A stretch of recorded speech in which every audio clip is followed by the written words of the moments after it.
Welcome to the latest episode of the Fine City Music Podcast. I'm your genial host, Paul Levens, ably assisted by my audio engineer, Stefan Malzak.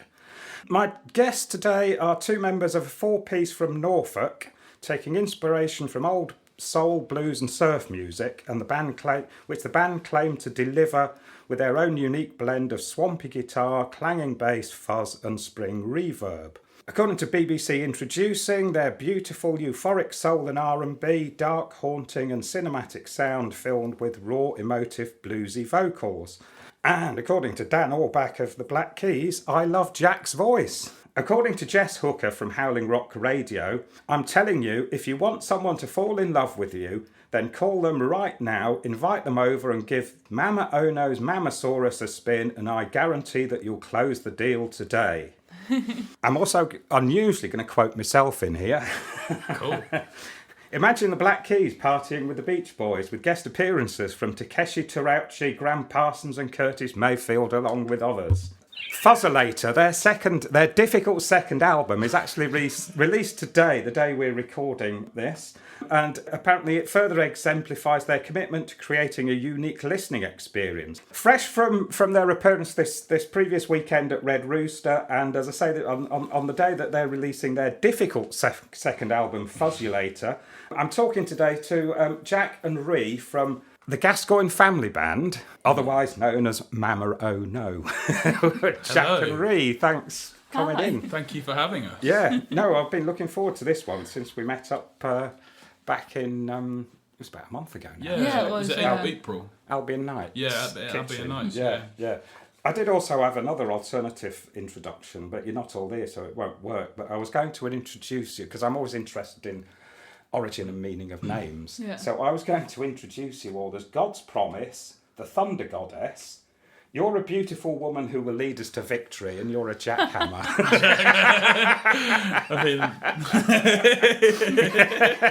Did you know any of those? No. I've not heard that. I've heard Goddess for my name, but I'll take victory. Yeah, Yeah. it's I like apparently that. Scottish. It's a Scottish origin. Oh, originally, yeah. see, Right. I've heard it as Welsh origin, and I think in Welsh it must be goddess, and so in Scottish it must be. Let's correct that. Celtic origin. Okay, yes. yeah. Right. Yeah. So anyway, let's like get on with some proper chat. Well, there was two questions I wanted to start with, but they're both kind of interconnected, and there's a bit of chicken egg about them. So I was going to ask you both about the fact that the lineup has changed, but also the genesis of the name of the band, which I understand is. There's some poignancy to the name, but that relates to the previous original lineup of the band. That's very true. Yeah. So originally it was we were stuck for a name, and we were looking for ages, for days, trying to find something, and you would just sit in your room and come up with random words, wouldn't you? Yeah. Like I think La Foam was one we were going to call ourselves, which I did. I still don't mind, but everyone I tell that to just laughs. Yeah. But yeah, it was like it's a jungle song. The drummer at the time loved jungle, and he sort of saw that name, I guess, while he was listening to it one day, and sort of thought that could be a good band name.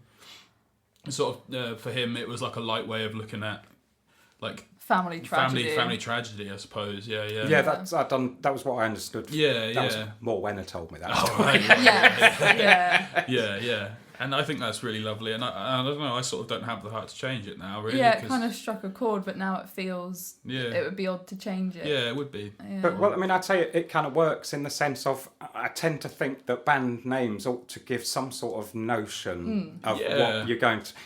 for example, Hawkwind, you can guess what they're going to sound like, can't you? Maybe. Sort of thing. Yeah. I think Mama Oh No kind of fits with your kind of soul-y, bluesy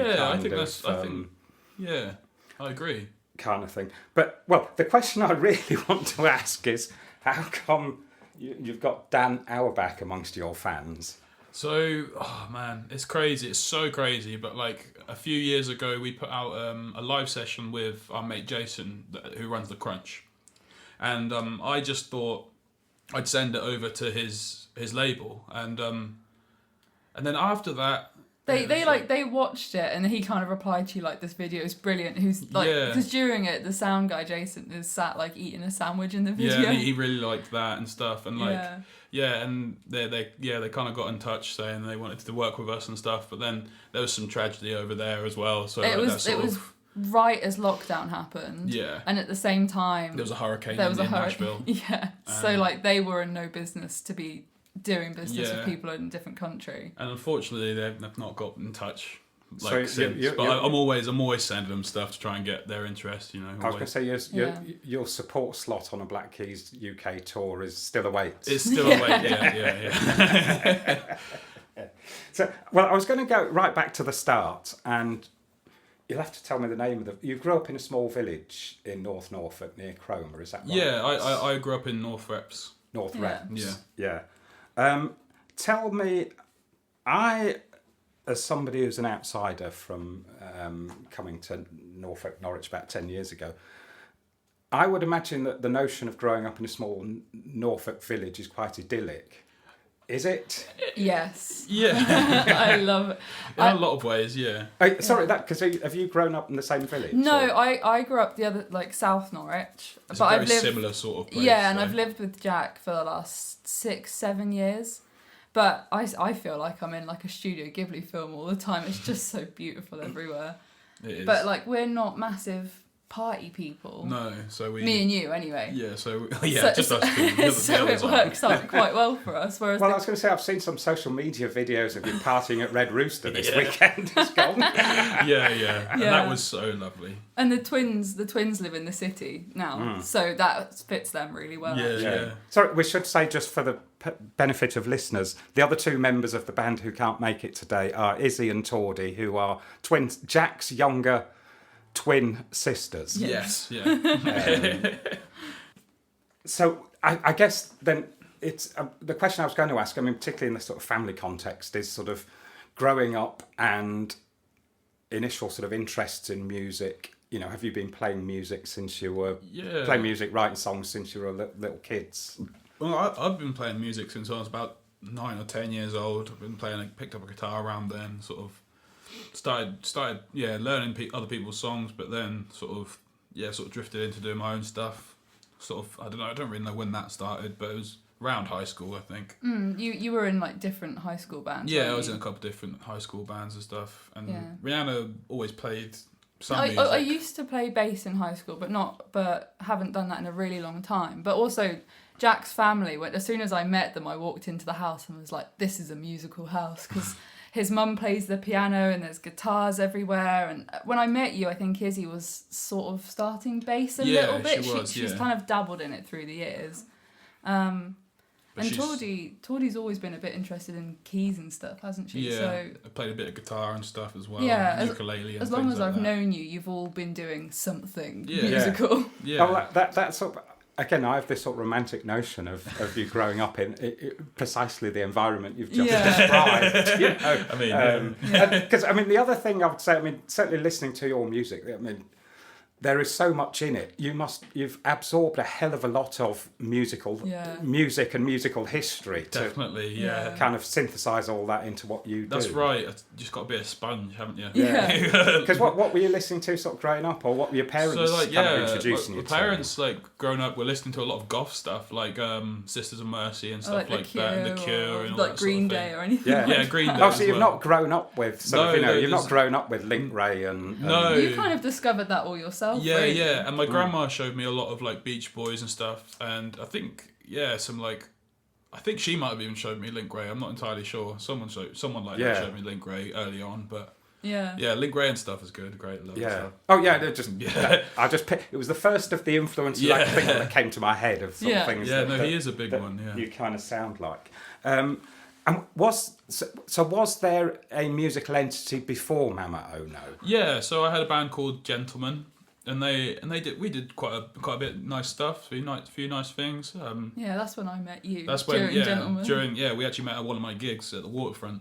But yeah, it's been cool. It's been nice. Met a lot of people along the way because of it and stuff. And was that of a similar musical style? Or I'd say so. Yeah. For me, it's extremely similar. For a lot of people, they say it's quite different. But for me, it's it's nearly the same thing, but I don't think In my a lot head, of people understand it the same way. Yeah. But yeah, I in my head I would say Gentleman was more rocky, it was. Yeah, it or was like, more like rocky. just a bit heavier. Yeah, and a bit more sort of like, I guess, in that indie rock category more Yeah. so than the sort of soulier stuff that we're doing the garage. I mean, stuff. that was kind of one of the questions I was kind of interested to ask you, is whether you see yourself as sort of like a roots band or a Yeah. rock band, in the sense of, you know, you're playing Red Rooster, which is all Yeah. about roots music. I think I see us as kind of both, really, because like there is definitely that element of like, you know, electric rock and roll, you know, but it's also very rootsy as well, and it's like I think that I don't know, it's difficult to say one or the other, but it's definitely like more so. I would say Yeah. you've got like a bluesy heart, Yeah, and then you yeah. pull other things into it. Yeah, exactly. It's more like, I'd say like that. Yeah, Yeah. There's the roots part, and then that sort of, I guess, brings its roots into other stuff. Yeah. Yeah. I mean, I'm just thinking about, I mean, I know I've talked to other Norwich musicians who, they perceive it as being a slight dilemma that promoters and labels and things like that don't know how to pigeonhole or categorise a band, because they aren't obviously either, you know, you don't fit into a That's it. Yeah. neat sort of pigeonhole. No. Yeah. It's not like easily. I'd say it's not easily definable. Not that there's anything too like, you know, out there going on. It's just like because of all the category? influences, what is the category? I don't even really know, but there's always like three things that come to mind. And there's like garage rock and soul and surf, I guess. Yeah. I guess those sort of three things. Yeah. Mainly. Yeah. Oh, well, that saves me asking you, but also I was thinking, and I've said this to other people, you know, in some ways it's unfair to ask a musician to define the genre of music. Yeah. It's up to the commentators and the observers and the suppose journalists and whatever to define. What feelings that it evokes for others, I guess. But Yeah. if I had to say, it'd be those, I guess. The other thing I was going to ask about, because, well, I read an interview where you said this yourself, so it's only fair. But you were asked, what do you think makes your band different? And you said your voice. Oh yeah, I did. I didn't. Yeah, I guess. Yeah, it sounds big-headed, but like it wasn't meant like that. I just meant like it's not. I'm not singing in the same sort of style as a lot of people in Norwich are singing in and stuff. I can and, sound big-headed about it. I think that it's one of the number one things that if someone comes up to you after a show, it's like, your voice is great, because it is unique. And well, let's say even Dan Auerbach's recognised that sort of thing. I mean, I would say, I think I read an interview you did where you talked about influence of Otis Redding, but listening to your voice, I get more Curtis Mayfield than Otis Redding. Yeah, fair enough. Yeah. I was listening to him the other day, and I actually thought the same thing. Like, it's a similar sort of style. It's like sort of like toppy, head voicey sort of thing, isn't it? I know what you mean. Yeah, definitely. More so than Otis. Redding's like Otis is quite throaty, isn't he? Sort of. Yes. Yeah. It's more gravelly, sort of that's deeper not sort I've been of able sound. to get, but. Yeah. But presumably you were listening to that sort of stuff growing up. Yeah. I mean, at what point did you realise that you've got a decent voice? I think it was in school. Like we were always the sort of band for the plays, if you know what I mean, like the theatre stuff. And like at that point, I think like one of the music teachers was like, "Oh, you can do this like sports day gig, but you've got to like sing. You've got to have some singing because people don't want to just hear you play guitar and the whole thing." And like I think I gave it a go one time, and it was all right. I think the first one we did was "I Bet You Look Good on the Dance Floor" by Arctic Monkeys. And it sort of went like that, really. I guess. Yeah. So then I was going to come up to your first, because we'll get on to the album released today, which is your second album, but we'll start by talking about the debut album, Mammosaurus. Yeah. Which came out on HMV's 1921 record.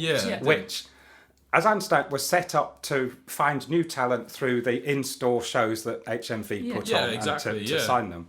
You were the second band signed to them. As far as I can find out from my Google research, I can find nothing more about 1921 records since you signed to them. No, it does seem that way. I think that they maybe realised that it's not necessarily the best.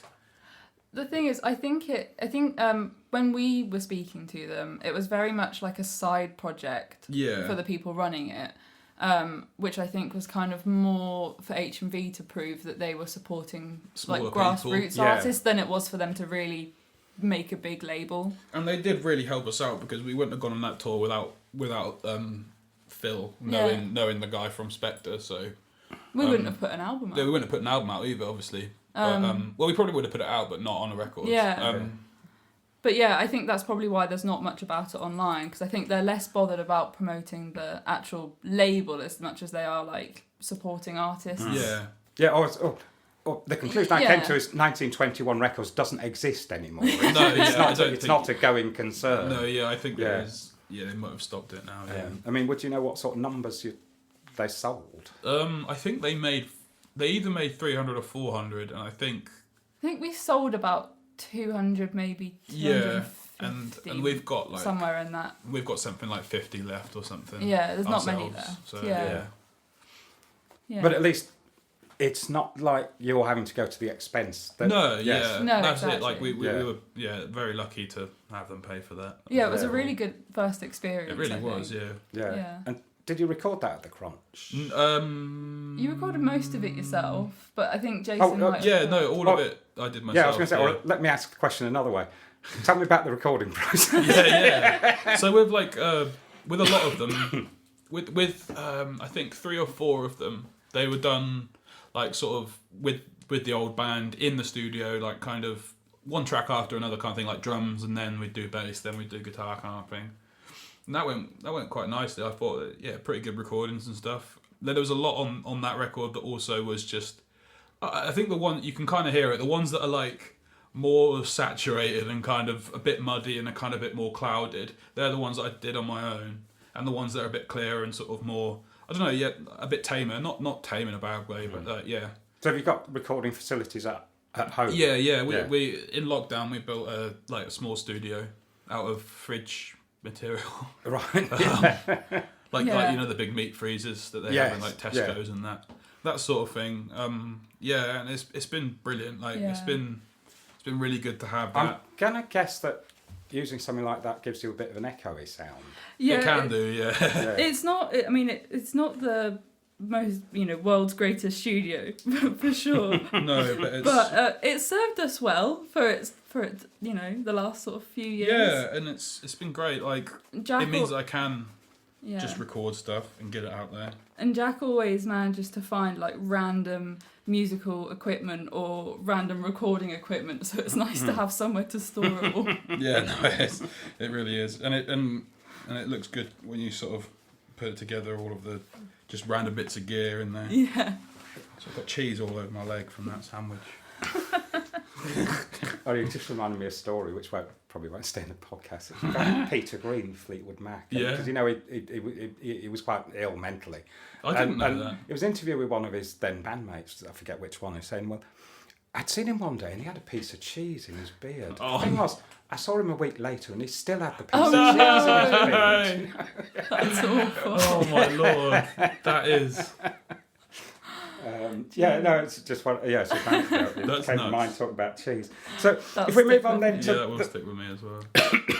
the second album, or the difficult second album. Difficult second. Who's calling it difficult? Are you calling it? Well, I am in the sense of generically. Yeah. It's usually, for most artists, the second album can be difficult because I think for a few reasons. One, your first album, you tend to set up a band. You've got a set list. Yeah. You tour with it. You record it. Yeah. And then you're like, second album, we need to write some more tunes. Yeah, that's it. Yeah.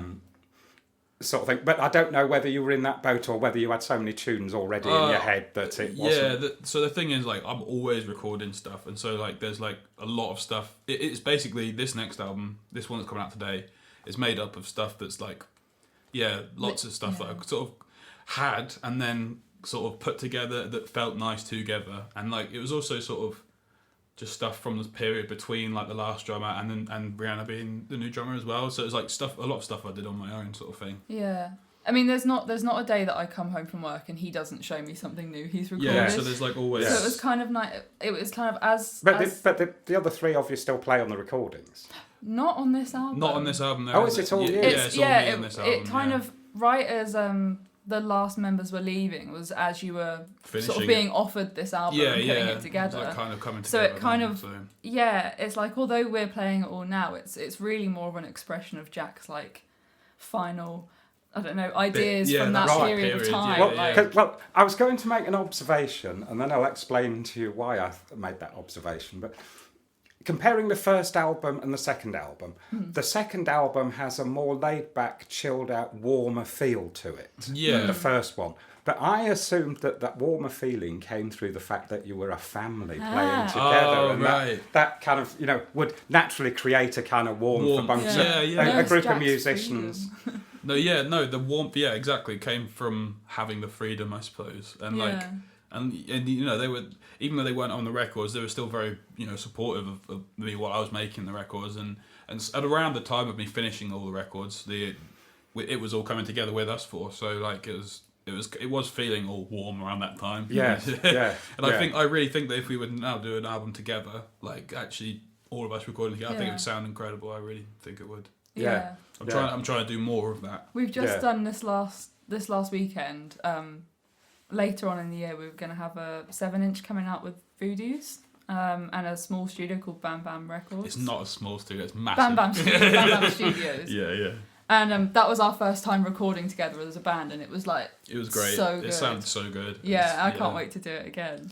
Yeah. Because this album's being released by Ideal Surreal off your records, which is Sean O'Neill and Shane Olinsky. Is that right? Oh, so Shane Olinsky is to do with that label, but it's Ryan Williamson. Yeah, it's Sean O'Neill and Ryan Williams. Right.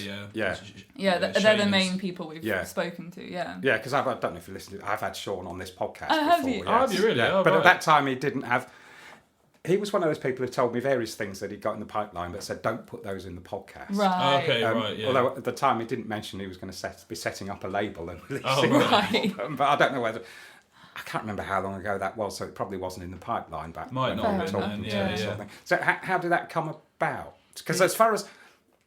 Are they an existing label or Off With Their Records is, They've been doing stuff for I think for about 10 years now. But so basically we had this friend Lisa, and she kind of put us in touch with Sean because she knew that Sean could do something for us, help us in some way, sort of. And thing. also, this year marks 25 years since Sean's been in the music industry in some way. And his kind of project for the year was to go around, hopefully, I think there's still the plan, to go around to 25 different local artists and do short vinyls with each of them. And we're just the first ones that he approached, basically. So I think his plan is to then, do that with hopefully some other cool Norfolk artists. Something I was interested in, well, I ask everybody, but it's like songwriting process. What comes first, words or music? Most of the time, to be honest. Having said that, I think your second album, there's more instrumentals on that than there was on the first. Yeah. It's nearly always music first. It's like it will start with a sound or something. So I'll thought of either a drum beat or a guitar sound or something and just try it, and then I kind of write around that. It's a bit stupid, but it ends up with some cool results sometimes, Well, I think there's more than one way of skinning a rabbit. So exactly, to speak, and sometimes it comes lyrics first, sometimes, and sometimes it is music, but often it's the music first, I think, because that then helps me write the lyrics, if you know what I mean, hearing the feel of the thing, and then writing around that kind of works for me, but. Yeah, if I have something I want to say, I guess that's more starting with the lyrics, I suppose. But then hardly ever do, so... Where does inspiration from lyrics come from? It's like vowel sounds and stuff. Honestly, it will start with vowel sounds, and then I'll start stuff that makes... the vowels have to complement, or they will end up complementing what is happening in the music, kind of. It's like what sound I'm expecting to hear, almost. Right, yeah. And then I kind of go around that and find a word and then kind of write around that word, and it sort of goes like that. It's like a snowball sort of thing. Yeah. That's kind of how it goes. And I'm not aware of, but correct me, I don't think there are any covers on either album. Not on either album, no. We have done covers live. Not live before, no, but we have had a couple covers out. We did with an Italian, I think they're a label, Italian label. We did a cover of Johnny Cash, "Walk the Line," which is out there on Spotify somewhere. Have you done one of those rework gigs? We have done a rework gig, yeah. Which one did you do? I think we did Beyonce. Yeah, it was. Yeah, that was good. That was with the previous lineup. We recently released a cover of the song that happens when you score a goal at the Norwich football. Oh, yes, you were, because you played at Yeah, we played a game at, was it the Norwich women's team? Yeah, Yeah, Norwich women's. yeah. Yeah, we played on we played on that day, and Yeah. and we and like when we heard when they scored a goal and this song played, it was like, I don't know, it was really familiar for one, but it was also like I just heard it like a western. I was like, it sounds like a western to me, and I was like, yeah. So I went It was home and like- recorded it. Yeah, it was like the atmosphere, because we'd never been to a football game either. No. And then suddenly they scored, and like all these flags like came out of the stands, and we were like, "Where's this all come from?" Was Yeah. Was that the first time you've been to a football? Yeah. Yeah. Right. It was insane. I was gonna say, that's usually what happens at a Yeah, football well, I match. was just like, because when everyone was sat down, I didn't see any of it, and then suddenly everyone had like bangers. Yeah, and, everyone was up. Yeah. It was great. Yeah. it was really fun. So how did that come about? Or, That was- or what was that in so aid of? Or That was because we're going to play this festival called Rock and Roll Circus. And that's in August. But they have a partnership with the people that run the stadium because I don't know. I think it's some partnership, sponsorship, whatever. But yeah, they wanted to have a couple bands play, and they got us and Arthur Black to play. Yeah. so there'll be further events. Yeah, there'll be. Well, yeah. In fact, you mentioned that, and we'll come on to upcoming gigs because I've got, including the thing you just mentioned. What's it called? Rock and Roll Circus. Rock and Roll. Yes, I was going to come to. Okay. Yeah. Because I was going to ask you about that when we come to sort of Yeah, all right. upcoming gigs and so on. And festivals, you've played Red Rooster this year. Have you played it before? Yeah, we played it last year as well. Yeah.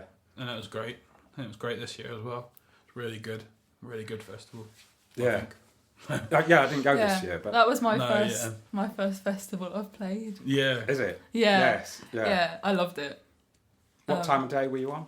It was about 6:20. Yeah, sort of. Yeah. As the swamp stage was sort of closing. Yeah, but it was nice because we had like a good crowd, and sort of at the bottom of where the crowd was, You were people on could the go swimming. small. I forget what it's called. The small stage. Yeah, swamp- it was on the the River swamp Shack. one. Oh yeah. Swamp shacks. Yeah. Yeah, but it was really nice because there was people all sort of swimming in the little lake next to us and things. Yeah. Yeah. That was nice. Have you played any other festivals? We played Latitude last year in a couple stages. We played the Access stage. We played the Albion Nights had a little food tent, and we played in there as well. Yeah. Wildfest. And Wildfest, which is like a little like It's like a really small little festival in Smallborough. yeah, that's cool.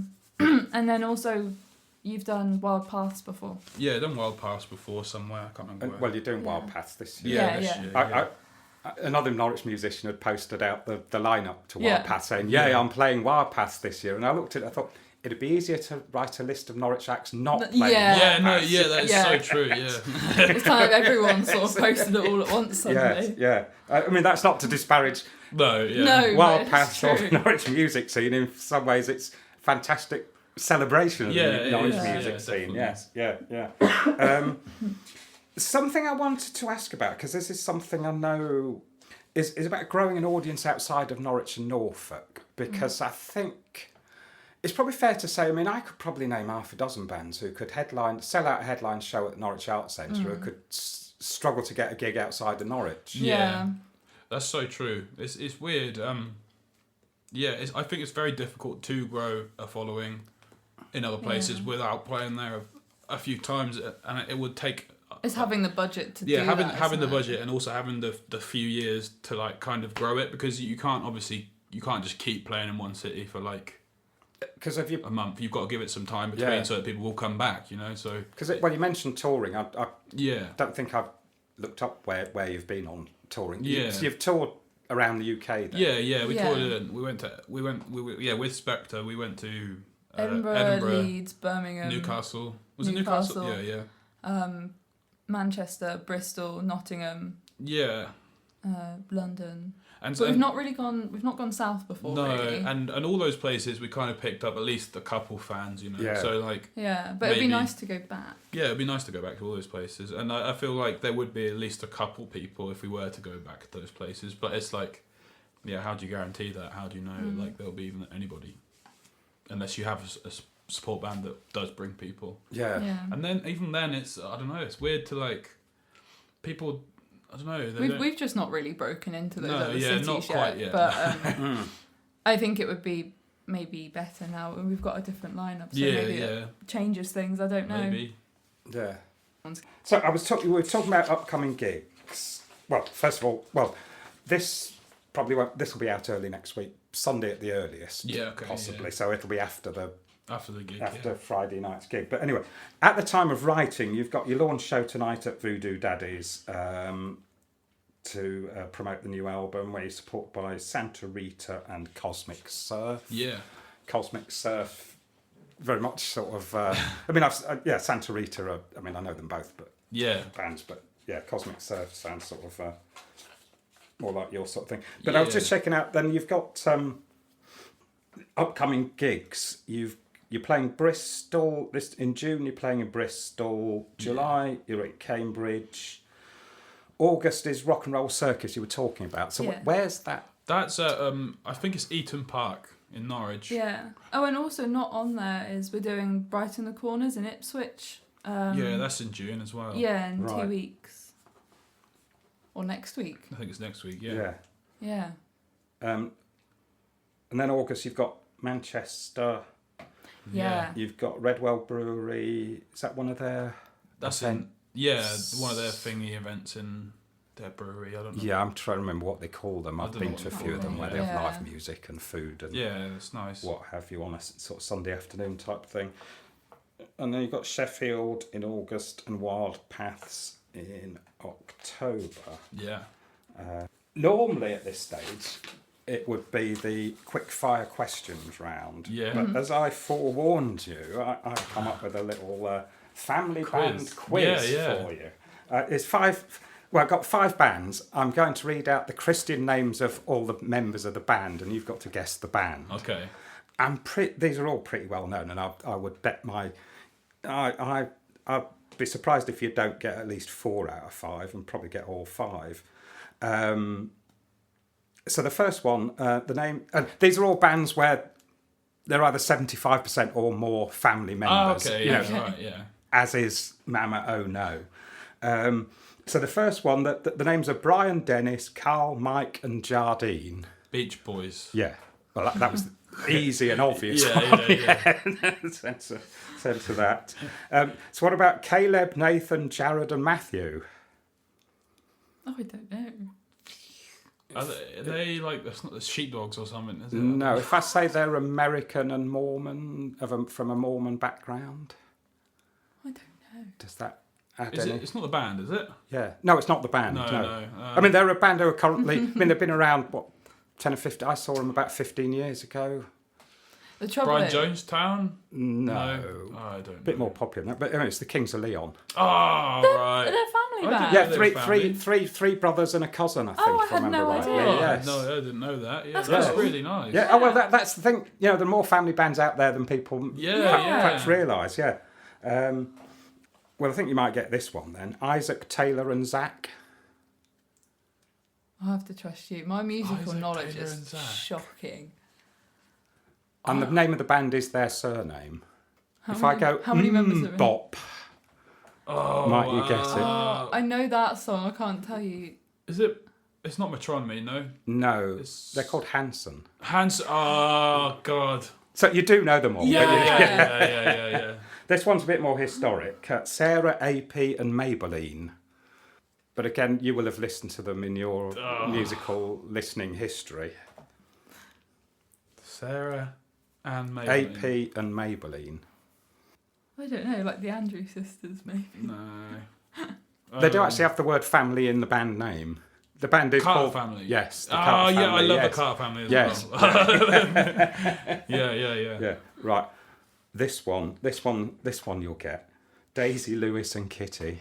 Oh, I'm having a bit of fun with you here. they're called like Kitty, May, Daisy. Kitty, Daisy, and Lewis. They're called. Yeah, yes. that's what they're called. I just started read them in a Different But I order. saw them. I don't know if you. I saw them at Red Rooster a few years ago. They played this year as well. I think yeah. they headlined on one of the days. Yeah. Yeah, I mean they're great fun band. I missed live, them yeah. actually, but Yeah.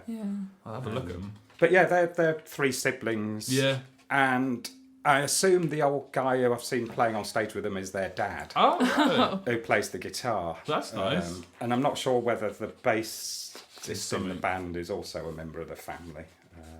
Kind of thing. So yeah, we're coming out to what I call the quick fire questions round, which means I ask a question, you answer it, and we don't have a discussion. But I'm not very well disciplined, so it usually does end up going off at tangents. But so I was going to ask. The first question is your favourite Norwich venue. I think it's Voodoo's. Yeah, for me Voodoo too. Daddy's, yeah. Showroom. Yeah. How many times have you played there before now? Like, I don't know, like 10 times, maybe more. Have you headlined before? Yeah, lots of times, yeah. Yeah. That's like our home, I think, really. Yeah, that's the thing. It's like, especially with like both the venues, there's just a lot of good memories across them. Yeah. So that's probably why. Yeah. There is. And do you have a favourite Norwich gig that you've played? I've got a favourite one I saw of Mama, which was... Were they a better band before you joined them? Probably. No. But you did one... You weren't watching them thinking, well, it'd be a lot better if I was playing drums. She was. She told me every night after the gig, she was like, not. "Oh, if I'd do it so much better." No, I did. She did. I didn't know I could play drums until recently. You did one at the beginning. I think it was like the 2nd of January, like 2024? Yeah. Or 2023, maybe? Yeah, it was 2023. And it was at the old Voodoo's, and it was just like... It was packed. We'd sold too many tickets, so it was more people were in the room than should have been, and it was just the atmosphere was just so good. It really was. That was my crazy. favourite one of your gigs. gigs. That was. Yeah, I think for me too. That Yeah. was. Well, I'm hoping tonight's going to surpass it. Yes, it will. It will. Yeah. It will. I'm scared. Yeah. It will surpass it. So how long have you been playing drums? Since November. Well, you obviously must have some innate talent for doing it. Yeah, you do. Because, I mean, there's a lot of people could start playing drums November last year and still couldn't play drums. Yeah. I definitely enjoy it. I feel like we've not done anything super complicated, which helps. Yeah, well. But I really... Oh, I'm waiting for your Max Roach style solo. Yeah. You'll do it. You'll love it. Yeah. We'll slowly include more drums as I get more confident with it. Yeah. But presumably, well, you said you used to play bass, so you've got some... Yeah, it's not like this is the first time you've ever played. No, yeah. I music. used to play bass in high school, yeah. Yeah. So, if nothing else, you've got a sense of rhythm. Yeah, maybe. Maybe. No, you do. You definitely do. Well, I quite like on the new album some of those more lilting things, almost reggae drum beats to them. Yeah, there are. Yeah, in some of them. Yeah. And I'm thinking back to... Lee Perry did a lot of sort of Western themed stuff, Lee, and Return of Django and stuff like that. Yeah, sort of thing. yeah. There's a bit of that in that sort of with a lilting reggae beat and a Western style soundtrack guitar to it. I was inspired by a lot of that dubby sort of stuff. A lot of the really drums, like Lee Scratch Perry, to be fair. Yeah, and a lot of those drums, as you playing them. Yeah. Like that, you can kind of hear because Jack's got kind of a more very loose. Yeah, but it feels quite sloppy. natural. It feels quite. Yeah. You're kind of in it. As opposed to trying to be on a click necessarily. It's nice. Here's a good one for you. Not a single track on the album has a click or was done to a click. Right, yeah. None of it's done to a click. Yeah. Well, how many artists would use a click track for recording? I don't know. Sure. It seems to be the norm to do that because it means that you can arrange stuff like afterwards on the computer sort of thing.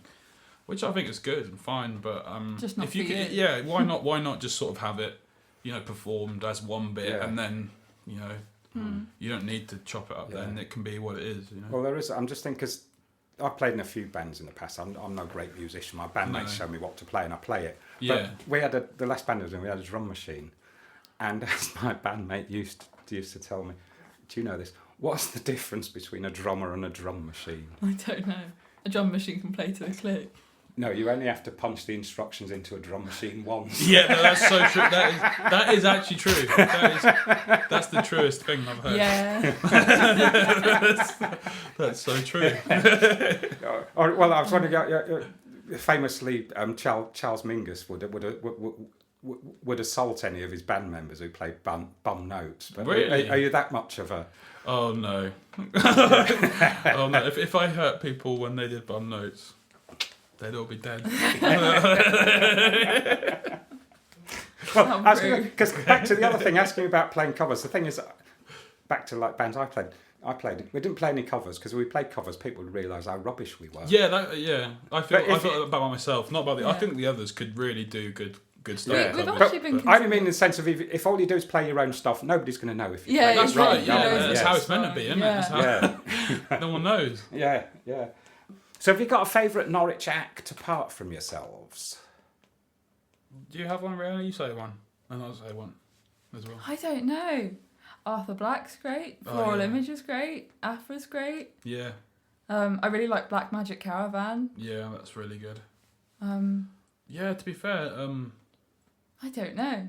They're all like you're hard pushed to find a Norwich band that is bad. Actually. yeah, Well, yeah, it's a bit like back to the Wild Path listing. You know, you look Yeah. through it, and it makes you realise how many wonderful musicians there Yes, are in they're the right. city. Yeah, yeah. they really are. But also back to what I say about the self-contained nature of it, that not It much is. of it ever escapes. Yeah, Exactly. Yeah. That's it. We need one of us, one of the bands to do To really, break through, really, and someone will really. be like, "Oh, look, there's Norfolk." Yeah, that's it. That's what we need. Yeah. One of the bands to do really, really well. Well, there is that's Magnolia. I'm hoping I one day going to win the Mercury Music Prize. But Yeah, that'd be cool. That'd be really. I mean, Yeah. they're certainly the best band to have come out.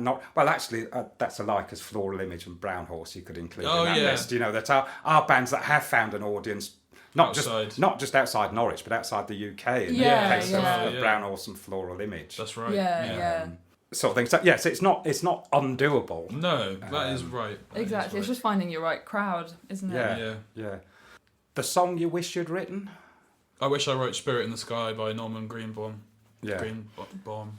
Yeah. Greenbaum. I'd say Baum. He wrote one song and then he never had to write another song. No. and then Doctor and the Medics covered it and had a one-hit. Oh yeah. We're also one-hit wonders. I remember reading an interview with, I can't remember the guy's name, the lead singer of Doctor and the Medics. Yeah. But he said they reached the stage where they were playing gigs where all the audience wanted was for them to play Spirit in the Sky for about 45 minutes. I mean, I would go and watch Norman Greenbaum play "Spirit in the Sky" for 45 minutes. Yeah. I would. Yeah. Ree? I don't know. Something by CMAT maybe. The thing is, comparatively, my musical sphere is not very sophisticated.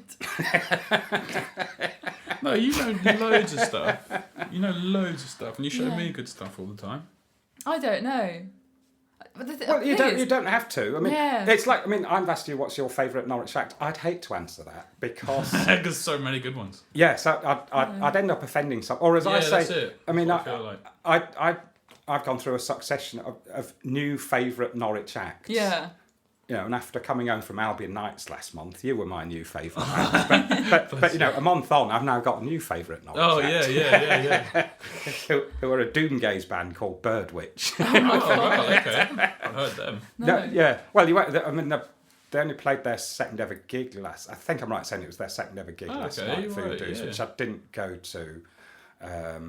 No, yeah. I heard about it, Yeah. I think. Yeah. Voodoo's, yeah. So next question. Oh, yeah. The artist who made you want to become an artist.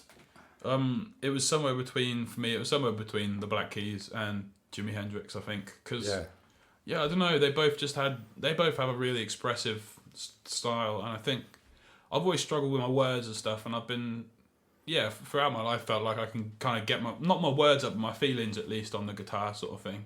Yeah. And I think they were doing the same sort of thing. I think that inspired me to do that, yeah. Well, I think Hendrix temperamentally was more of a jazz musician, Yeah, than a he rock was. musician. Yeah. But in the sense that, you know, if you read stories about jazz musicians, I mean, you know, Miles Davis, That's basically, it. he's got his trumpet with him all the time. All the time, and yeah, you know, yeah. he's expressing himself with it all the All the time. time, You know, yeah. it is his form of expression, sort That's of. it, yeah. And I there was times, most of the time, I used to have a guitar on my neck all the time because I kind of read that was kind of the way to really get accustomed to how your instrument is, if you know what I mean. And Yeah, you never really put it down. no, do you? yeah. More so, I used to play it a lot more, but yeah, I still don't put it down. Yeah. I forgot what the question was. The artist that made you want to become an artist. I don't know. I think if I listen to like Charles Bradley or Etta James in the car, that's the thing that makes me come home and go, "Oh, Jack, can we go play music?" Yes, right, yeah. Yeah, like really like soul music is what gets me. Yeah. That's good. What was the first gig you ever went to? My first gig was Sleeping with Sirens versus Pierce the Veil at the UEA. That doesn't mean anything to me. I'm afraid. It's like Screamo. It's like 2012 emo punk. Right. Yeah. Or if you count before that, the Tweenies. That's pretty good. Yeah. Is pretty Well, good. that's what this question's really trying to find out. I've got a friend whose first ever gig was New Kids on the Block. Oh, really? Oh, right, wow. You know, quite a lot of people's first gigs were something that they'd now be a bit embarrassed about. Well, yeah, exactly. I say that to these guys. I'm like, yeah, that is my first gig, but don't judge me. Well, I used my then 12, 13-year-old daughter as an excuse to go and see the Sugar Babes. Oh, really? About 20 years ago or whatever. Brilliant. Yeah, I bet they'd be good, actually. Yeah, no, they were. It was the Yeah. original Sugar Babes lineup. Yeah. So it must be at least 20 years ago. Yeah, yeah. Well, my Yeah. daughter's 32, so yeah, it would be at least 20 years Yeah. ago. Wow, yeah. Sort of thing. The same way that I'm an aviation geek. Oh, And right. you know, Science Week they have every half term in October Yeah. in Norwich, and they had an event at the KLM Aviation Engineering place at Norwich Airport. And I Oh, Yeah. right. said to one of my colleagues, I said, "Do you think your 12-year-old lad might like to come to an aviation event?" Wow. Just so I could go and spend Yeah, a day exactly. Yeah. looking at aeroplanes. That's well all right. This is a new question I've added in. I don't know how many of these previous podcast episodes you might have listened to, so you won't have heard this one before. But do you have a favourite misheard lyric? Of like our own or of No, like... of somebody else's. Well, I was going to give you an example because this is my misheard lyric. As a small boy, I used to hear the Beach Boys on the radio and couldn't understand what sort of fun they were having with a tea bag before Daddy took it away. Which song is that? It's Daddy took the tea bird away. Oh, right. But I yeah. heard it as Daddy took the tea tea bag bag. away. Now, in my mind, I couldn't imagine what sort of fun they must have been having with a tea bag. Yeah. But when Daddy took it away, it was... How funny. Heartbreaking. Well, there's other ones like, Jimi Hendrix and Excuse Me While I Kiss This Guy. Yeah. That's a good one. That is a good one. When I was growing up, the misheard lyric that was like a joke in my family is, you know the song I'm Every Woman? Yeah. My sister used to sing I'm a Hairy Woman. And that good used to one. amuse us quite Yeah. a lot. That's really good. What's the most useless talent you've got? Playing guitar and singing. Yeah, yeah, that's a fair comment, yeah. Yeah. I've got double jointed knees. It serves me no purpose, Have you? but I've had other people, when I've asked that question, have got double jointed knees or feet or, Yeah. elbows or... Yeah. yeah, it serves me nothing. No, it doesn't, does it? No. Well, you can sort of like sit in weird positions and stuff. Yeah, freak people out. That's Yeah. the best Yeah, well, you I was can going to do. say that's it's the freaking people out is what Yeah. you can do with it. That's a skill. Yes, That's yeah. a tool. And just sort of calmly sit there and kind of Yeah, exactly. bend your leg back the wrong way or whatever. Yeah. What will it say on your epitaph? And what would that be? What is That's that? on Well, your your gravestone. Well, it might not be a gravestone because if you're cremated, there won't be a gravestone On your little jar. on your Oh, little jar yeah. or your little memorial plaque or I don't know what it would say. It'd say like he Yeah, loved. He had the most beautiful hair. Yeah, he had lovely hair. That's what they say. yeah. Who's told you that? God, everyone, you can't. Me and him go out in the city or anywhere, you're stopped like every 5 seconds for someone to be like, "Oh, can I touch your hair?" They or do. you look Yeah, like a random Viking." people sometimes do Yeah. it. It's Yeah. a bit like if any other situation that wouldn't be normal, would it? No. At all. Yeah. But they do it anyway. Yeah. Mm. I think me and his sisters and his mum are all in competition of like, if he shaved it all off, who would get the wig? Yeah. Because Yes, we all want yeah. it. Oh, you could auction it off. Yeah. Yeah. You're supposed to be able to sell it for quite a bit. Well, you can. I mean, because my daughter's mixed race, so she sometimes buys hair extension and stuff. Oh, Yeah. But basically, people in poorer parts of the world will sell their hair Yeah, I've heard Yeah. that. Yeah. to We should. wig makers. But yeah, or you could, I don't know, you could raffle it off or something. Yeah. Competition. Raffle it. And, Yeah. Raffle. Win a Jack Gascoigne wig. Yeah, exactly. That would be good. Or do you get that with the special limited edition? Yeah, sorry, Yeah. yeah, the you album, do, yeah, yes. yeah. So If you come- back to, we were talking about the album earlier, and I forgot to ask, because there are 25 Yeah. limited edition boxes versions with a collection of ephemera Yeah. that come with it. Such as what? There's a little dinosaur. There's a necklace. Like, Is that a Mammosaurus, the dinosaur? Well, yeah, I well, they're suppose just it like is, little yeah. plastic dinosaurs that that Jack's iPad, been collecting. Yeah, sort of for this. But yeah, it's supposed to be a link back to the Mammosaurus thing. There is also a dinosaur on the front cover of this. Oh, well, no, I know that, yes, Oh, yeah, yes, yeah. yeah. Well, yeah, I mean, I was going to say dinosaurs. Well, that was actually another question I meant to ask, actually, about who does the artwork for the album So covers. for this blue one, I did it. Yeah, this last And one, Rihanna did Jack did the front and I did the back. Yeah, But the previous album was our friend Meta. yeah. But She hand drew it all, bless yeah. her. But if you see any of the stuff on like our Instagram, it's like a lot of collagey things. That's all Jack. Yeah, Yeah. that is me. Yeah. I learned how to use an iPad program to make stuff. Yeah, and you've kind of like just run away with it, Yeah. haven't you? And like I used to do a lot of drawing and stuff when I was a kid. I used to be really into my art, but like I don't know, this seems like it's an easy way for me to express that art side. You know, like visual art side. Yeah. I was going to ask about the necklace pendant you're wearing. 'Cause Yeah. it's got a plectrum on it that says "Mama, oh no." This is for listeners because it's we're not visual. Yeah. I was going to. So They're you get for one the- of those. You get one of those with the limited one of those, edition. Yeah. and a Yes. cup of tea. Well, just a tea bag. Tea bag. Yeah. A stick of Chroma Rock, and some sunglasses that say "Mama or No" Fuzz-u-lator on them. Yeah. And a little magazine. So do I need to get down early to grab one of those if I want one? Well, Maybe. maybe I don't know. I feel Depends like if people want them.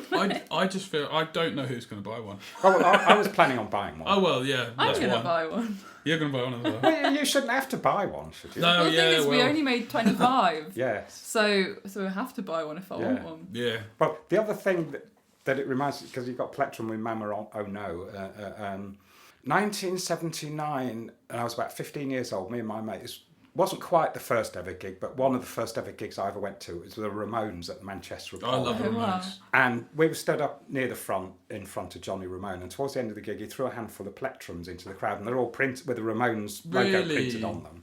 That's so cool. I've lost mine, but my mate has still got his. Oh, really? That's so cool. Yeah. They were really cool. Like, Yeah. Mum loved them as well. And that's a big one that we would hear growing up. You know, Yeah. like the Ramones. Yeah. But no, I'm sorry. I'm sad that I've lost my Ramones Oh, plectrum. yeah. I mean, I don't know Yeah. whether it's worth anything, and I don't know whether I want to sell Probably it anyway. is. but Probably yeah. would be. Like, Yeah. Yeah.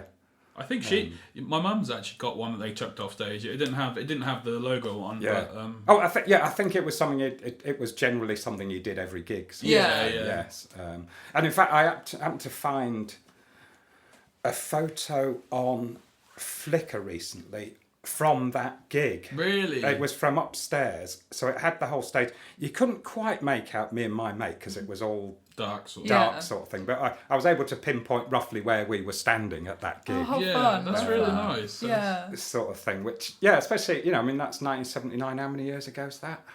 I thought you That's- 50? Yeah, I'm not Just very under. To be fair, Yeah. Like Well, yeah, I was 15, 40, so it's 45, 49. 40, it's 47 years ago. Yeah. yeah. Maths isn't my strong point, No, I can't do maths. even though my mum was a maths teacher. But I failed, well, we had O-levels in my day. I failed maths. Yeah, no, I still don't have my maths qualification. Oh, when my mum sat down and made sure I passed the resit, because Yeah. it reflected badly on On her. her. Yeah, well, it professionally. did, didn't it? Really? Yeah. Oh, yes, so what's it going to say on your epitaph? Oh, God, I don't know. Here lies free. She loved history and now she is. Yeah, that's it. That's what it would say. Oh, is that history? Is that your specialist subject? That's my geek subject. What yeah. sort of period? I really love like ancient Iraq, like Mesopotamian Right, history. yeah. Much to the joy of everyone else around me. Oh, because recently I've been quite interested in ancient Egypt and doing yeah. some reading, podcast listening, and stuff like that. Yeah. Because something that amazed me, I'd not really appreciated, is that arguably the ancient Egyptian civilization lasted about 10,000 years. Yeah. And that Cleopatra, who was the last of the pharaohs, is actually closer to us in history Yeah. than she was to the original very Really? first pharaoh. Yeah. Yes. That's crazy. And the pyramids were all built in one very short period in the Yeah. very early days of the Really? Egyptian civilization. They used to leave the dead outside, and that's what mummified them. And then they built the pyramids, and they started putting the dead in there. And they were like, well, they've started rotting. So then they had to figure out how to. Yeah. Sorry. That's cool though. Yeah, Oh yeah, no, but anyway, the point is, yes, I history is, yeah, I mean, Yeah. history, politics, geography, Yeah, I'm but yes, fascinated. and by yeah, it. and stuff like, I mean, also the other thing I've been, and it connects in with ancient Egypt, is the Bronze Age collapse. Oh yeah. And no. what was all that about? Because nobody's ever been able to fully Because it's just a explain. dark period after Yes, that, isn't it? people came out of the came from the sea and Destroyed. a lot of the civilizations around the Eastern Yeah. Mediterranean at the time, until they met the Egyptians, which was where they Yeah. came to a nasty end.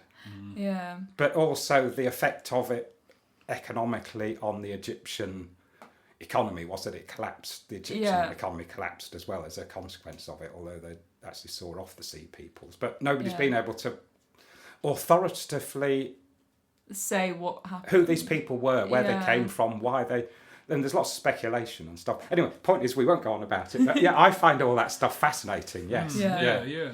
I do as well. It's good because Jack tells me music facts that I don't understand, Yeah. and then I'll tell him history facts he doesn't understand. Do you have a favourite time of year in Norwich? I think for me, I like autumn. I was going to say autumn. Because it's like, it gets cloudy and it gets like kind of rainy and stuff. I sort of prefer being a bit cold and wet to like being quite hot. Yeah. Yeah. I love the rain. Yeah, and then we like both now love it's the yeah, rain, yeah. We always say when it rains, something good's going to happen. Yeah. Yeah. Well, I grew up in Manchester, so I and spent part of my childhood in Glasgow. So yeah, I've had a lot more rain in my lifetime than yeah. I've had a lot less rain since I moved to.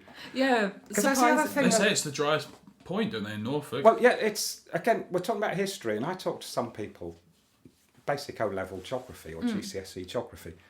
It's a rain shadow. Norfolk is a rain shadow. The prevailing weather comes from the west and the southwest, hits the land, UK and Ireland, and particularly then the mountains, Pennines and stuff, which pushes the clouds up, forces the rain out. So by the time the weather comes across the Pennines and into eastern England, Yeah. It's a not lot too of the rain bad. has already fallen, and there's Yeah. not much left.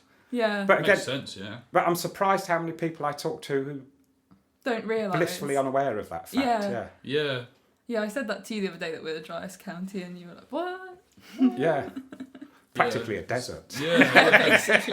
Compared to everywhere else. Although, having said that, it's been pissing it down the last couple of days. Yeah. Yeah, and probably will today. Yeah, but yeah, I do. I suppose that's the point I was getting to. Being a Mancunian who spent time in Glasgow as well, that You yeah, have to. Yeah. rain is in my DNA. Yeah. So, Yeah. yes, yeah. So if you could change anything about Norwich, what would it be? This isn't necessarily something that can be solved, but I think it. You know, with everything going online, so many of the shops are closing. I feel like a lot of the heart of the city has started to close up shop effectively, Yeah. or literally. That's happening around Oh, provincial everywhere. towns and cities around the UK. That's happening everywhere. I know, yes. which Yeah. is why I know it's not something that can be fixed, but if I could change it, that's what I would do. Yeah. Well, I think ultimately we need to reimagine what our town and city centres are for. Because True, because that's not going to... Because retail, so much of it's gone online. Yeah. I mean, you can't... I know my daughter's... Would the right word be a Japanophile? Somebody who's enamoured with all someone things loves- Japanese. Yeah. Whenever she comes to visit me, she goes to the shop in the lanes Yeah, that nice. that sells Japanese stuff and Yeah. buys a lot Yeah. of Japanese trinkets and stuff. But yes, but you can't run a shop like that if you've not got... I mean, she basically orders them online and collects them Yeah. when she comes up here. But you couldn't run that type of retail enterprise without having an online presence. No, No, that's that's absolutely true, right. Yeah. yeah. You can't, can you? No one would find out Yeah. about Yeah. you. So, So I guess that would be... I would change that... I would like something to sort of re-vitalise life in the city centre. Well, I think it is busy. Yeah, no, it is. have they decided yet what they're doing with Anglia Square now? I don't know. Now 'cause it's all that's- closed down. Yeah. They're knocking it down. Knocking I know it down. that, but I don't know what they're doing. Because there were some plans, I remember a couple of years ago, that didn't get passed for creating shops, offices and Yeah. living spaces. I heard they were and- gonna reuse that big build like before I knew about it being shut down. I heard they were gonna reuse that big building that's behind it. You know, the one, and like make that into I think more parking. They said.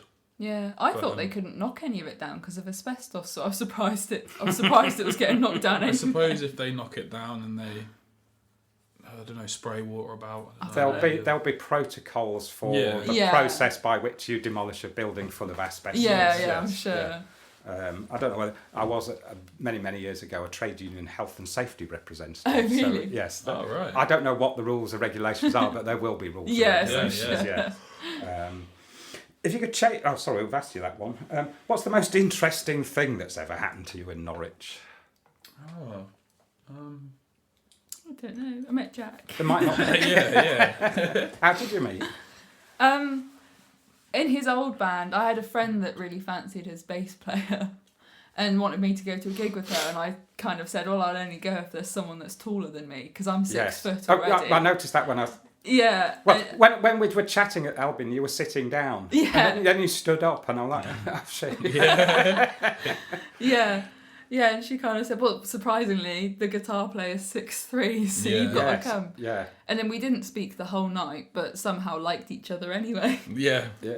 Yeah, and that's basically that. Well, there is. I mean, I amongst other things, again, I don't know if it's some of my anecdotes. I've used them before, so I don't repeat them. But I used to drive the tour van for a sludge metal band called Slab Dragger. Right. But they always used because I knew them. They were mates. They were based in Yeah. South London, and they.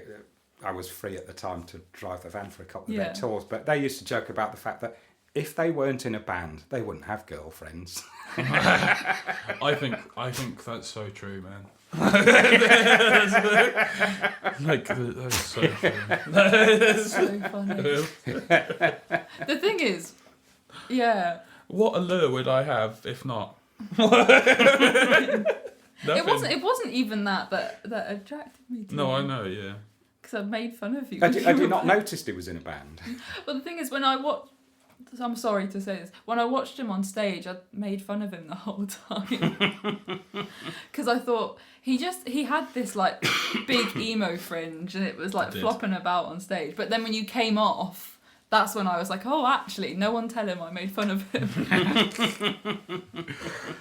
Yeah. So yeah. It's a good shot. You didn't post anything out on social media. Yeah, making fun of Saying, him. look at this guy. Who does he think he is? Yeah, he should give up now before he makes him a bigger fool of himself. Yeah. No, the music was great. It was just the hair. Bless your little heart. I can be honest with you about it now. Yeah. Yeah. Because how long have you been together? 8 years. Oh, Yeah. so yeah, Yeah. it's serious investment in Yeah. that. A serious Yeah. investment. Yeah. Well, I mean, yeah, you've not It's cost a lot of money. Yes.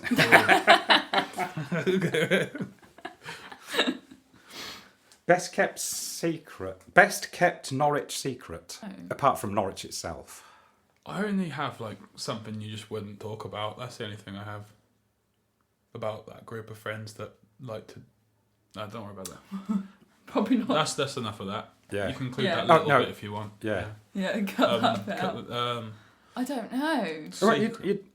you don't have to have an answer to any of these No, questions. yeah. Yeah. The thing is, we spend most of our time in bed by 8 o'clock with a cup of tea, so I probably don't know what the secrets are. That's not a very rock and roll. No, I know. It's really bad. We're up at like 6 o'clock. Yeah, and we're up in at like bed 6 by 8. and in bed by 8. Yeah. Yeah.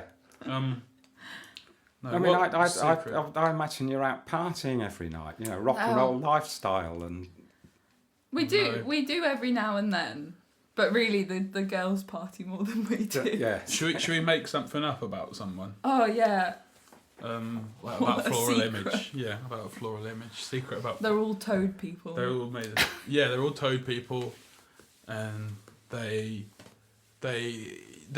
sacrifice one of their own. They like it can be a pet or an animal or one of their members, and that's how they keep going. Is it? Yeah. That's how they've got gigs. That's in how they got Europe. gigs in Europe. They've been sacrificing things. Well, the devil. I suppose that's a question I could ask you. Is did you go to the crossroads and sell your soul to the devil? Not yet. Like I can't find the crossroads. I keep just. It's just a straight road. Yeah. I would if I found them. Maybe. I think I think I can probably predict the answer to this one. If you're stranded on a desert island, who would you want to be stranded with? I would want to be stranded with Rihanna. Yeah. And if she had a drum kit as well, that'd be really cool. But no like survival supplies, No, just a drum kit. Yeah. Oh well, you could. Yeah, music will sustain life. Yeah. That's Yes, it. If you play enough music, then you'll be like happy enough that you could go and just like hunt an animal down. Yeah. Yeah. Would you want? Well, something I suppose I meant to ask earlier, but I'll ask it now. And I would have asked it if Tordy and Izzy had been here. But I'm just interested in family dynamics in bands because, for example, I know they're twins. I'm a twin. Yeah. But me and my twin hated being twins, and since we both left home at the age of 18, we've been more or less estranged. Yeah. Yeah. So, yeah, we didn't have a family dynamic that was conducive to. I mean, I've got a younger sister as well, but there wasn't a family dynamic that would have been conducive to any cooperative enterprise between me and my siblings, whether it was a band or anything else. Yeah. Well, I don't know. With me and the girls have always kind of got on quite well, I suppose. Like, because how much older are you? I'm 6 years older than them too. Yeah. We kind of grew up. Our dad was away for quite a few years, and so like I was sort of there for them in that way, you know. But also like, yeah, like the older male figure. Yeah, the older male figure, but we quite a also, bit. you know, our whole lives we've just joked around and and had a great time. And a few years ago, me, Rihanna, and the girls were like, we were having a good. Yeah, I don't know. We were going out quite often together and stuff. And like we always said how we would love to be in a band together, just because we all love each other so much and get on so well. They're my favorite. If we were going to go sit in a pub garden, they're some of my favorite people to go and sit and chat with, like your family in general, or like either of our families. Yeah, exactly. It means a lot to both of us. Yeah, we always and it's good because being around them makes me feel more energized. Than Do your parents come to the gig? Who? Sometimes. Parents. Yeah, sometimes. Yeah. I believe our dad's coming tonight with his partner. Yeah. And like the girls, like they can fight worse than anyone. Oh God, yeah. But they also love each other more than anyone else. So like they've got a really. They are horrible to each other. They are. They are. But the thing is, they can say the worst things, and then after that, be like, "Oh, do you want a cup of tea?" Yeah, it's like that. And they're just like, that's how they do they're it. best friends. Yes. Yeah. It's nice. Yeah. I think this is the last question, but unless I think of anything else. But what are you currently listening to? This morning we were listening to that Little Barry record with Malcolm Cato. Have you heard that? No. Oh man, it's so good. Or Los Bichos, have you heard? Yeah. Oh yes, I've Lost seen them Pictures, a yeah. couple of times. Yes, they're great. Yeah, They're they are fantastic. great. Yeah, I've been listening to a lot of them. Yeah. They're sick. They're great. And CMAT. And CMAT, I've been listening to a lot of CMAT. Yeah. But yeah, that Little Barry record with Malcolm Cato, they did that with Easy Eye Sound, and that is great. Yeah. It's like lots of crazy rhythms and stuff. Like that Malcolm Cato guy is like right into his Afro beat and stuff. Yeah. But it's like good. yeah, it was really good, really good. And maybe a bit of like early James as well. Yeah, early James and that new band, the Moonrisers. Do you know the Moonrisers? It's Libby DeCamp. Have you heard of Libby DeCamp? No. No, she was a solo lady for a long time, and then she sort of partnered up with her husband to do like this two-piece, like percussion based but guitar stuff. It's beautiful. It's lovely. Yeah. Called the Moonrisers. So, well, that kind of brings us to the end.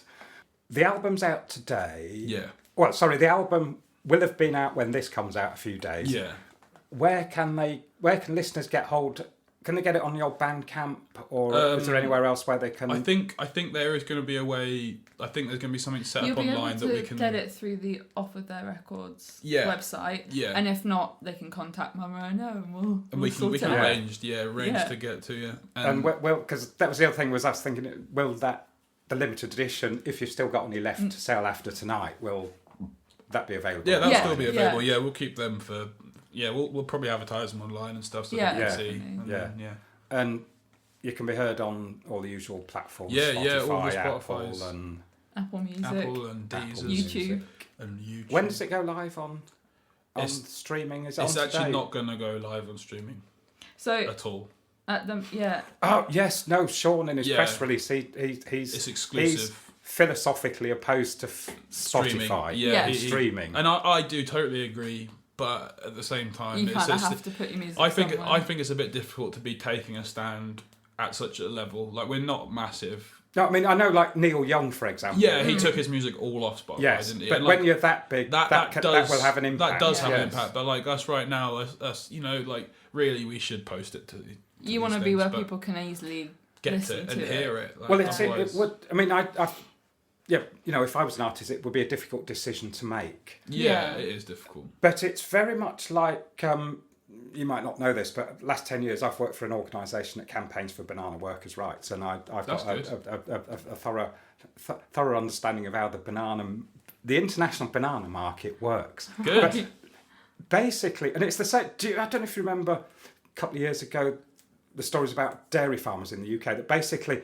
supermarket buying power is such that they force down the prices, and if you're a dairy farmer or you're a banana producer, you've got no option but to sell to Sell them to at the them. prices that they're prepared to Yeah, pay to yeah. you. And so the prices that dairy farmers were getting were not enough to actually kind of sustain them in Yeah. business. No, yeah. But it's the same with music. That, It is. the 100%. gatekeepers, the Spotifys and the Apples. Yeah. It's 100% right. If, like you say, if you want to reach an audience, it's difficult to do it without going on their platforms. Yeah. But you're Exactly. accepting the terms and conditions of, what is it, halfpence a play or something? Yeah. Yeah, that's it. Yeah, 6p. You get. 0.6, 0.0006p or something like that. Yeah, something ridiculous. Yeah. But it's also, I mean, in some ways it's had the same sort of effect on music that it's had on society. Society, the sort of everything. neoliberal economics which leads to a greater disparity Yeah. of wealth and what have you, that, the rich and the wealthy and the famous artists are getting richer and richer. Yeah, whilst, exactly. Yeah. Yeah. Artists at your sort of level, I imagine even if you're on Spotify, you maybe you make a $5 a month or something. Yeah, Yeah. about that. Even less than that. Yeah. Sometimes you're surprised. surprised, Sometimes yeah. you are surprised. But it's rare. But it is rare. Like, I'd say once a year you're surprised. Yeah. Yeah. That's why PRS is really good, because they collect on top of that as well, and they Yeah. collect like from your set lists as well if you submit them and stuff. So yeah, we got good payment from them last Well, I think, time. I mean, if you're, a band of your sort of stature where you are currently, the biggest thing that could happen to you is for one of your tunes to be used either on an advert or a computer game. Yeah. That's exactly right. Yeah, Yeah. something like that would be like, yeah, that's the sort of thing it needs. Is like a Yeah. is it Like to a be little in boost. a boost to Yeah. be somewhere like a car advert or something. Yeah. Like that'd be. Maybe I should start writing more car advert stuff, because I do like that stuff. I Do do you? like Right, yeah. yeah, I do like that stuff. Yeah. Because, well, I suppose that's a question. We're doing what... I thought I was drawing this to a close, but yeah. Do you do anything musically outside of the band then? Often not. I struggle to. I kind of like I was in a band called Snake Milk, and I kind of Oh, that's Robin Evans. yeah. isn't it? On Yeah. top of what we've got going on, and like just life in general, another thing like that, like I just don't want to be doing another thing like that. If I'm going out and gigging and getting that nervous and stuff, I Yes. want to do that like once, Yeah, instead yeah. not once, but Yeah. like I want to have to do that for one thing rather than Yeah. multiple things. And invest my time in one thing. You're quite happy. You work musically outside of the band, doing like studio stuff Yeah, or like yeah. helping other people write or, Yeah, all or that record stuff. or whatever. I love But it's doing just that, but- it's the live shows that you find a bit more. Draining. Yeah. Well, we talked about the Ramones earlier. Yeah. And there was a documentary came out maybe like 15 years ago. It's called End of the Century. Oh, yeah, I've But heard watching it about made me realise, because by the time the film came out, 3 of them had dropped dead. Yeah, But that's it. basically, they had to continue touring for the rest of their work, their natural lives, yeah. because they couldn't earn money any other way. They'd been ripped Yeah. off over Everything. everything, but basically had to tour until they dropped dead. And Yeah. the touring lifestyle isn't conducive to A healthy mental a healthy state. mental and physical It's- state Yeah. and It is fun. longevity. I feel like it's yeah. fun for like 3 days. Yeah. Or no, well actually the way I found it when we did it was like it was really like it sucked for like the first few days, and then it was like it felt like you almost didn't want to stop like after Yeah. that. And like I think that's where a lot of bands find themselves. Like they end up doing that and they like keep doing it, run themselves into the ground, and then like they have the time off, and it's like, oh no, what do I do now? Yeah. That I think feels a like lot the of worst. it I think. comes as well from like how well you sort of get on with each other or in a tour environment when you're that close Yeah. in. Because you That's might, true. back to the Ramones, you might know Johnny and Joey didn't speak to each other from about 1980 onwards. Yeah. When Johnny stole Joey's girlfriend, Oh really? Yeah. and the song "The KKK Stole My Baby about Away" him. is about that because Yeah. Johnny was also a Reaganite and Republican right winger. Yeah. Which is where the genesis of the song, the Ramones Yeah. song, "The KKK Took My Baby Away." Yeah, yeah. Oh my god. So not only because Joey had died when the documentary came out, and they asked Johnny if he went to his funeral. He said, "Well, no, it would have been hypocritical of me to go. Yeah. Having not spoken to him for 40 odd years or Yeah, whatever." yeah. But they still went on tour together. Well, yeah, but because that's the only way they could make a living. That's crazy. Though. I didn't they'd have been back to realise. turning tricks on 53rd and 3rd if Yeah. if that If they'd stopped. yeah. I had no idea. I didn't know that. Yeah. Oh, well, that's a sad. Sad end. Well, that paints that hardly paints an inviting picture. Well, the other thing is, I don't know if you listened to the last episode, which was it was about new noise. Which, Oh yeah. and something we talked about because there'd been a recent report published about the alarming rates of suicide amongst musicians. Yeah, if you're a musician, you're 3 times more likely to commit suicide than a banker or an Oh accountant. really? or- Because it's just so hard. yeah, the emotional, physical, Yeah. mental stress of it all, and so on. Definitely. I can understand. And I think, that. plus the fact that generally speaking, people who are artists, whether it's music or other arts, are generally more sensitive people. Yeah, Yeah. as well. Definitely. Yeah. That's a bit of a sad way to end. Yeah, that is. But it's so true. end the show. Well, I'm hoping you won't top yourselves before No, yeah. tonight's gig. No, yeah, we won't. I'm feeling in a good mood right now. Yeah. Remember to check on your musician friends. yeah. So that does actually. I think we will bring it to an end. Yeah. Right now. Okay. Jack and Ree from Mamarono, or the Gascoigne family band. It's been an absolute pleasure, and I can't wait to see you at your album launch show tonight. Thank you. Brilliant. Thank you Yeah. very much, Paul. Yeah, no, you're welcome. That's